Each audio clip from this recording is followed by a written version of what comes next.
Donc, pour l'exercice de devoir maison, on a un solide.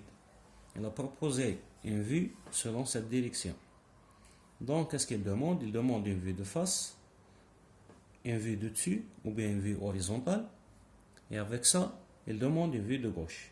Donc, si je vais dessiner la vue de gauche, donc vous remarquez que dans cette disposition, je peux prendre la vue de face et la vue de droite qui se dessine à gauche. Donc, la première des choses, il y a une petite faute ici. Donc, c'est la vue de droite. Ça, c'est la première des choses. Dans ce cas, quelle est la disposition? La disposition, tout simplement, elle sera comme ça. Une vue de face, avec une vue de droite qui se dessine à gauche, avec une vue horizontale ou bien la vue de haut. Dans ce cas, c'est un antégamme. Donc, la ligne de rappel se trouve à gauche. Donc, pour cela, qu'est-ce qu'il a exigé? Un format A4 horizontal. Donc, s'il s'agit d'un format A4 horizontal, donc je vais prendre cette disposition. Donc, le cadre complet, donc c'est 190 par 277. Ensuite, je vais enlever la partie du cartouche qui est égale à 30. Donc, il me reste 247 en longueur. Et en largeur, il me reste 190 toujours. Donc, qu'est-ce que je vais faire? Je vais placer les vues dans l'espace de travail de telle façon où je vais assurer que les espaces sont équilibrés. Donc, je dois calculer l'espacement horizontal. Dans ce cas, c'est le A. Et l'espacement vertical, c'est le B. Donc, qu'est-ce qu'il faut faire? Il faut déterminer les dimensions. Donc, cette dimension ici, c'est le H. Cette dimension ici, c'est la largeur L. Cette partie, c'est la longueur petit l. Et ici, c'est la largeur L. Donc, je dois déterminer dans un premier temps les relations. Donc, ou bien les dimensions. Donc, j'ai ma longueur, c'est dans cette direction. Donc, je vais commencer à comptabiliser les dimensions. Donc, 10 plus 20, ça va faire 30. Plus 10, c'est 40. Plus 20, c'est 60. Plus 10, c'est 70. Donc, petit l égale à 70. Donc, la largeur, c'est le côté droit, ou bien la vue de droite. Donc, c'est 15 plus 25, ça va faire 40. Plus 50, c'est 90. Plus le 10, c'est 100. L égale à 100. Qu'est-ce que je dois ajouter encore? La hauteur. Donc, la hauteur, elle est donnée dans la direction verticale. Donc, c'est 20 plus 45. Donc, ça, c'est pour la hauteur. H égale à 45. La question qui se pose, pourquoi il a proposé le sens horizontal de la feuille de dessin? Si je vais maintenant prendre cette direction, L plus petit l, donc c'est 170. Il me reste dans ce cas, combien? Donc 20 mm divisé par 3, c'est presque 7 mm. Donc les dessins seront encombrés. Donc,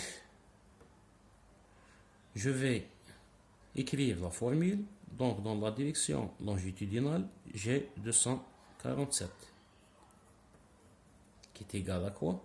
Tout simplement à L plus petit l plus 3 fois A.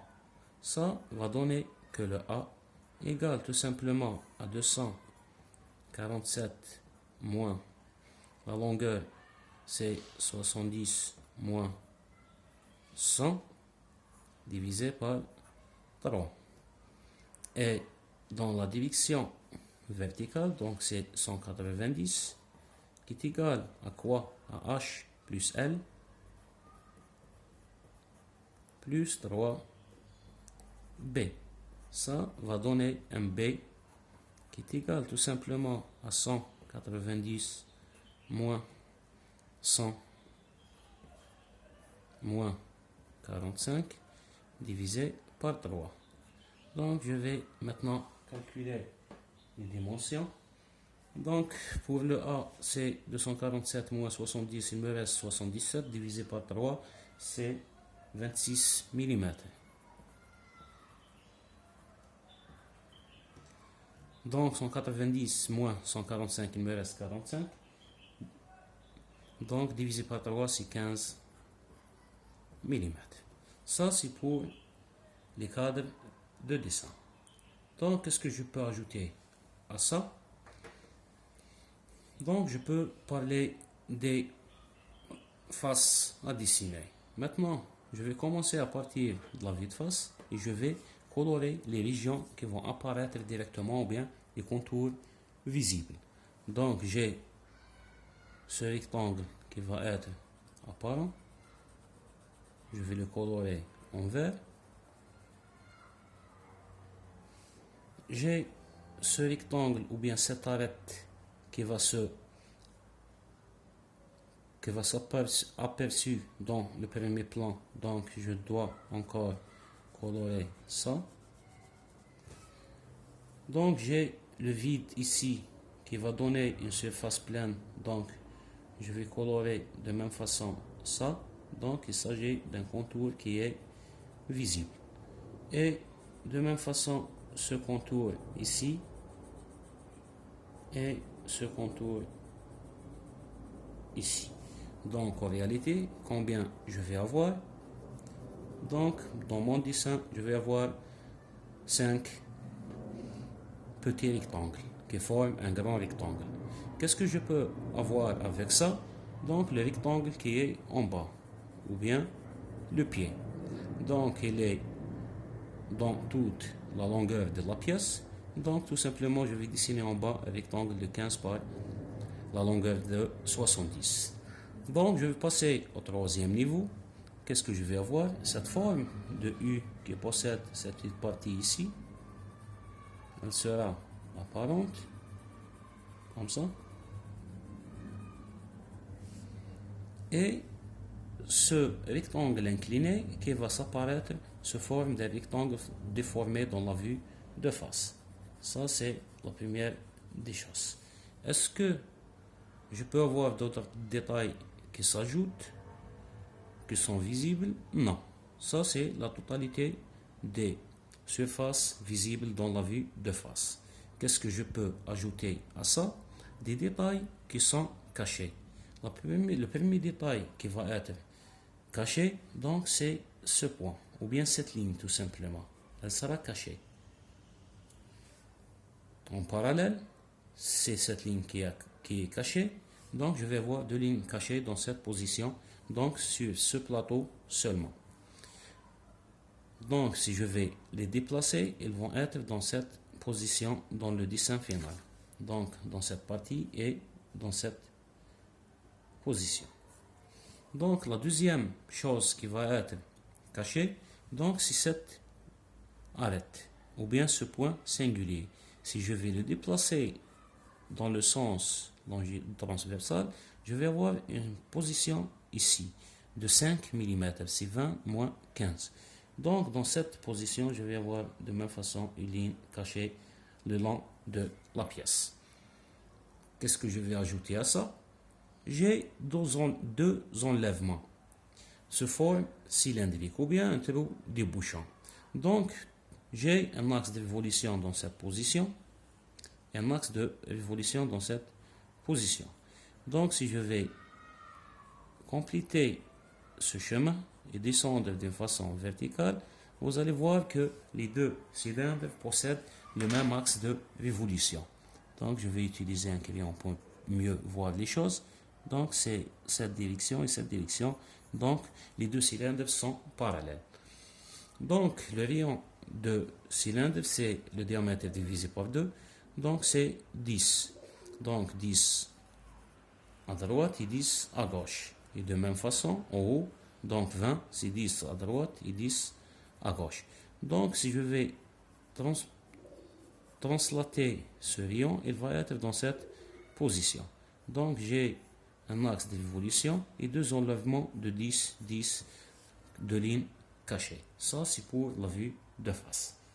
Maintenant, je vais changer la direction et je vais parler de la vue horizontale. Donc, en vue horizontale, quelles sont les parties ou bien les surfaces apparentes? Tout simplement, je vais voir tout ça.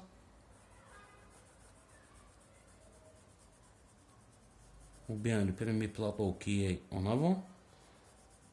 Donc, je vais avoir deux cercles qui sont apparents, le premier dans ce plateau et le deuxième dans le deuxième plateau. Donc ça, c'est la vue horizontale.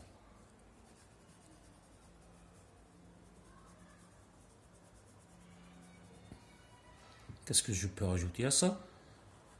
Ce plateau ici qui possède de la même façon un cercle, ou bien l'emplacement de deuxième trou débouchant ici. Qu'est-ce que je peux avoir avec ça? Ce rectangle dans la vue horizontale, ce rectangle ici et ce rectangle ici. Ça, c'est dans la vue horizontale.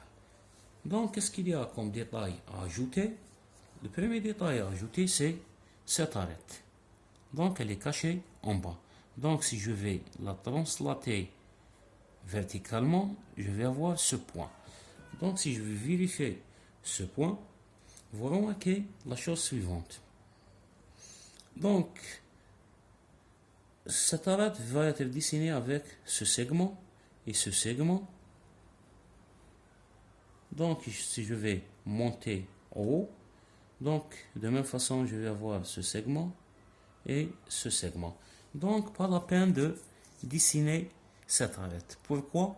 Parce qu'elle coïncide avec une arête qui est visible. Le deuxième point singulier à dessiner, c'est cette arête. Donc, si je vais passer d'une façon verticale, je vais avoir cette position. Donc, dans cette position, je vais avoir une ligne cachée et je peux la translater de l'autre côté. Donc, c'est la même ligne cachée qui se dessine le long de cette face et même elle passe par le centre de cercle qui est en haut. Donc, est-ce qu'on a oublié d'autres détails?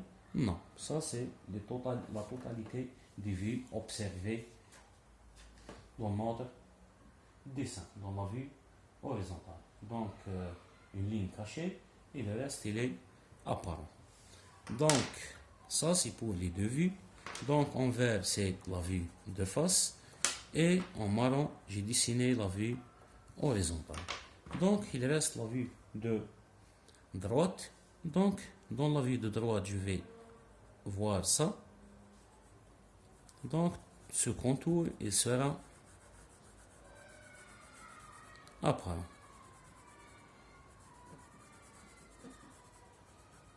Premier contour. Donc, qu'est-ce que je peux ajouter à ce contour apparent? Il reste une petite partie qui sera apparente. C'est une partie de ce triangle. Donc, si je vais chercher la dimension de 15, donc elle est approximativement dans cette position. Donc, je vais dessiner cette ligne parallèle à ça. Donc, je vais avoir ce point. Donc, cette arête qui est ici, la partie de ce triangle, elle est apparente. Dans ce cas, qu'est-ce que je vais dessiner? Un grand triangle qui est comme ça. Et je peux enlever cette partie, donc une ligne à l'intérieur. Ça, c'est dans la partie apparente. Donc, il reste des détails à ajouter. Le premier détail à ajouter, c'est cette ligne qui est dans cette position. Une ligne horizontale. Donc, si je vais chercher dans le dessin, donc elle sera dans cette position, une ligne cachée. Le deuxième détail à ajouter, c'est cette ligne qui est en haut, à une position de 5, donc je vais avoir une ligne cachée dans cette position. Ça, c'est les deux lignes cachées. Donc, qu'est-ce qu'il reste encore à ajouter? la chambre qui existe dans cette position, je vais la dessiner encore, une ligne cachée ici, et espacer de 10, donc une autre ligne ici. Donc, qu'est-ce qu'il reste encore? Donc, je peux dessiner cet enlèvement, donc le rayon ici, il est dans cette position, donc j'ai un axe dans cette position, et deux enlèvements de 10, 10 dans cette position.